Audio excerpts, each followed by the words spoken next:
Hello everybody, some kind of cyborg here bringing you another Elden Ring video. Today, I'm going to be going over and providing the locations of the weapons, incantations and armour you will need to challenge the gods. I'm going to go over the weapons and incantations first and the armour sets at the end. There will be timestamps for ease of navigation throughout. Blackflame based incantations have the added benefit of not only alighting your enemies externally, but setting their very souls ablaze as they burn each second for a percentage of max health. Your soul is mine. This makes god-slaying incantations very effective at taking down enemies with high health pools. These incantations can be boosted even further with the Godslayer's seal, ensuring your enemies become little more than ash on the wind before you. Not to mention that because in fact all of this is fire damage, you can push it even further beyond by using the Fire Scorpion Charm Talisman, Fire Tear Physic Flask, and Flame Grant Me Strength.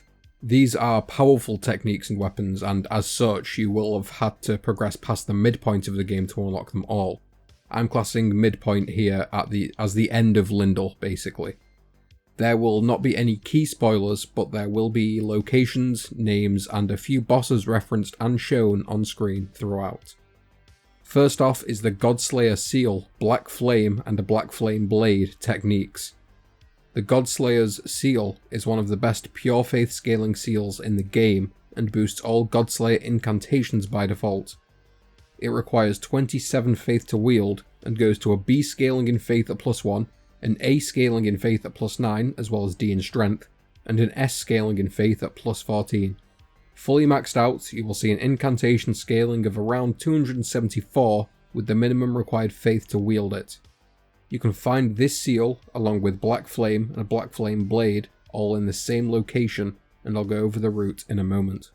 Blackflame is a 20 faith 1 slot required incantation that sees the user charge a black ball in their hand before throwing it forward. It does heavy upfront damage and, like all Godslayer techniques, will apply a damage over time based on the target's max health.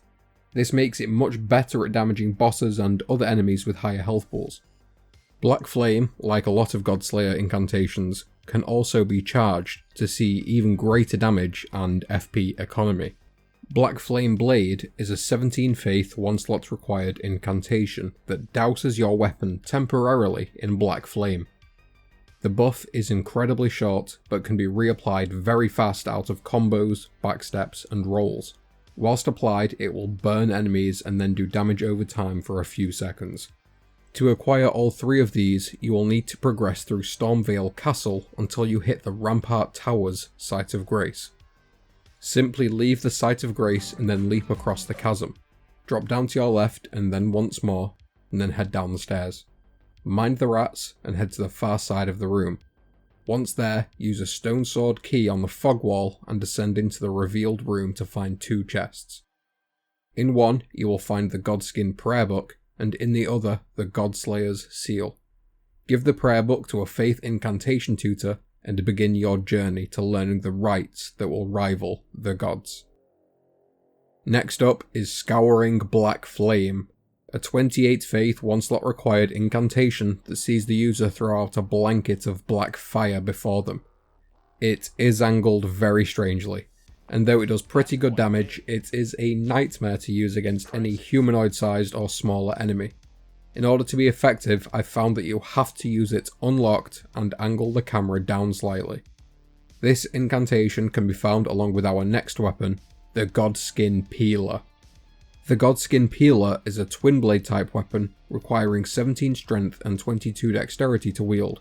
It has an awesome looking built-in weapon art with the flame tornado, but that can in fact be changed.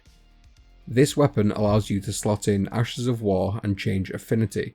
It requires normal smithing stones to upgrade up to a maximum of 25, and after doing some research it seems this weapon can slot very effectively into a bleed build by slotting in the Seppuku Ash of War and leveling Arcane.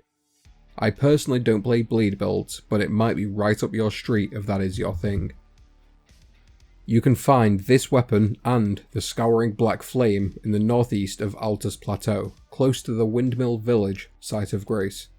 You can actually grab a shortcut there by finding the forest-spanning Greatsword site of Grace and taking a teleport over.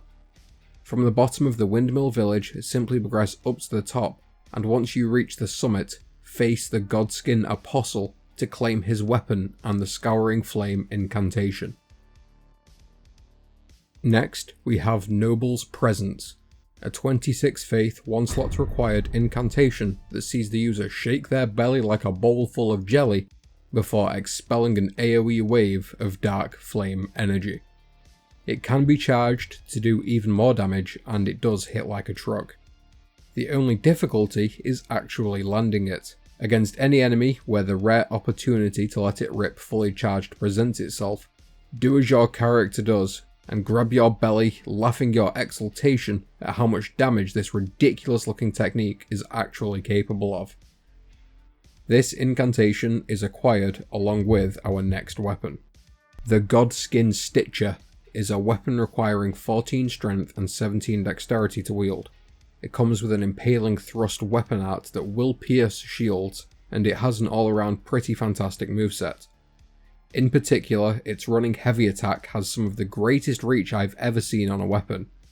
Like the Godskin Peeler, it can have any Ash of War and Infusion slotted into it, requires normal smithing stones to upgrade, and can also go up to plus 25.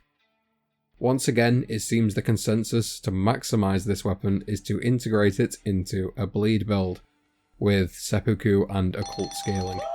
I can sense a nerf in the Force. This weapon and Noble's Presence can be found upon defeating a Godskin Noble in the Temple of Eagle in a legacy dungeon you reach progressing through the Volcano Mana quest line in the far west of Altus Plateau. The fight is an absolute pain in the arse, but the Noble can be parried, and I implore you to abuse the pillars during his second phase. Blackflame Ritual is a 42 faith 1 slot required incantation that sees the user encircle themselves with pillars of black flame. They will do damage every second, and they burn enemies they come into contact with. Charging the ability widens the area of effect. The uncharged version comes out pretty quick for an AoE ability, and can be used while kiting back rather effectively. Enemies weak to flame get absolutely rinsed by this spell, and, fun fact, if you can get multiple casts off, each instance of the incantation will continue to damage enemies separately. That means that while buffed by Flame Grant Me Strength, your Scorpion Charm, and the Flame Tear Physic Flask, you will be absolutely melting through bosses if you can manage to get a few casts off simultaneously. Holy run-on sentence. You can find this incantation in the bowels of one of the most hair-ripping dungeons I've seen in a while. It's located in the Spirit Caller Cave, a dungeon secreted away along the western cliff faces of the Freezing Lake in the northeastern province of the mountaintops of the Giants. The dungeon is absolutely jam-packed with spirits, and you're going to have to find the spirit-calling snails if you want to stop them all. There's a couple snails throughout the dungeon, with a boss fight versus both the Godskin Apostle and then the Godskin Noble. You may notice, however, that there are no stakes of Marika present, and the only site of grace is that at the entrance.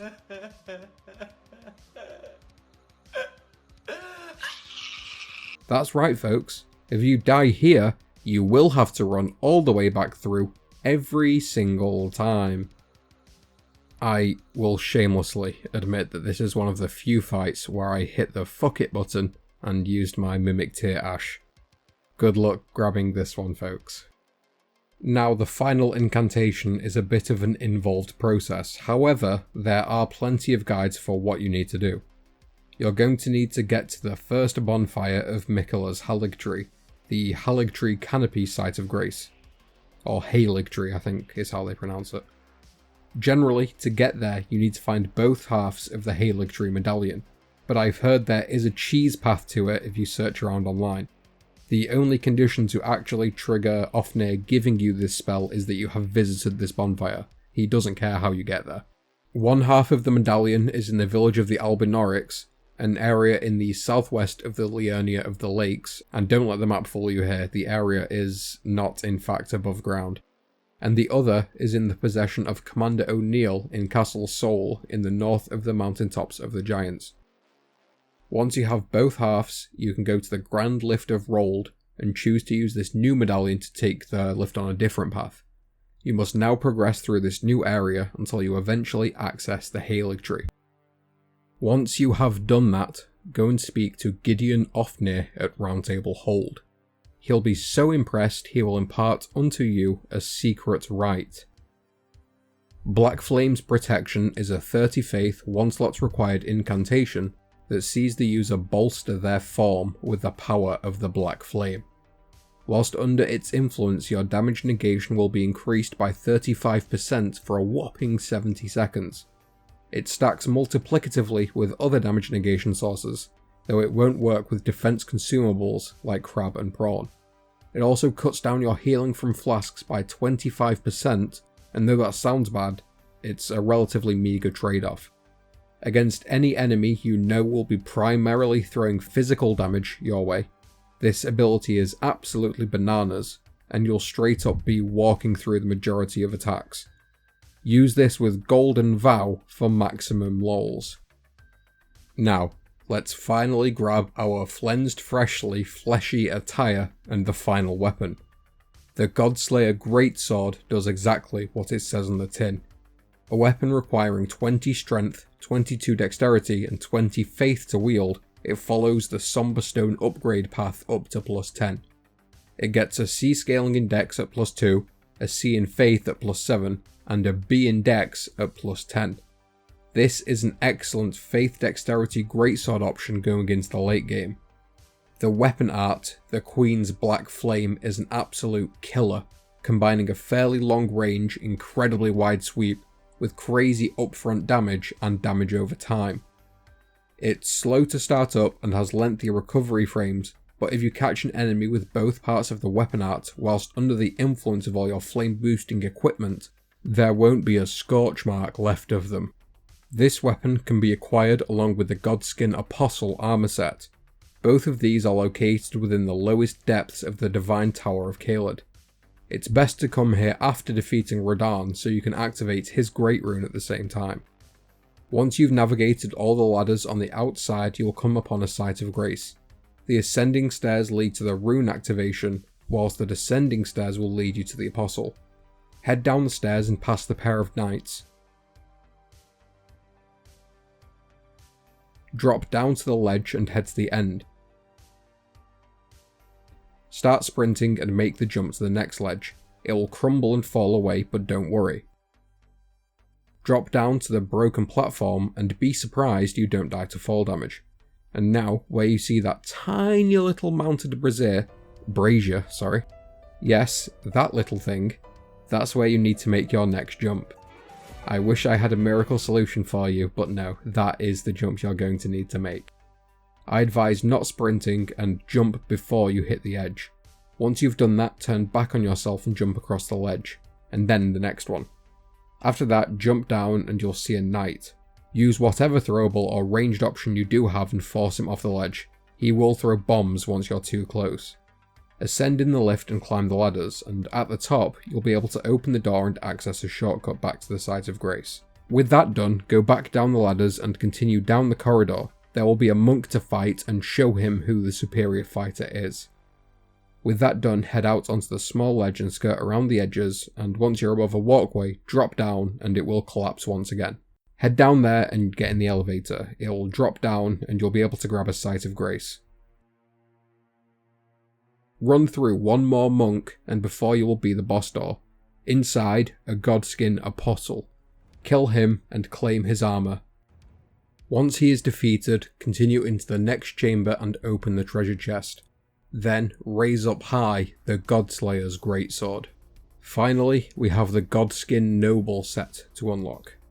To do this, you'll want to progress the Rani questline to the point she gives you the Carian inverted statue. Once that's in your possession, head to the Carian study hall and place the statue on the altar in the entrance room.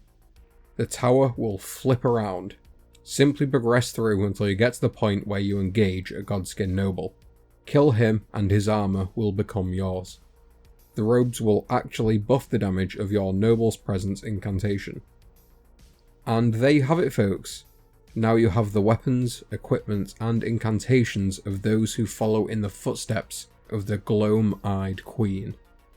If you enjoyed the video, please do leave a like and subscribe if you would like to see more Elden Ring content.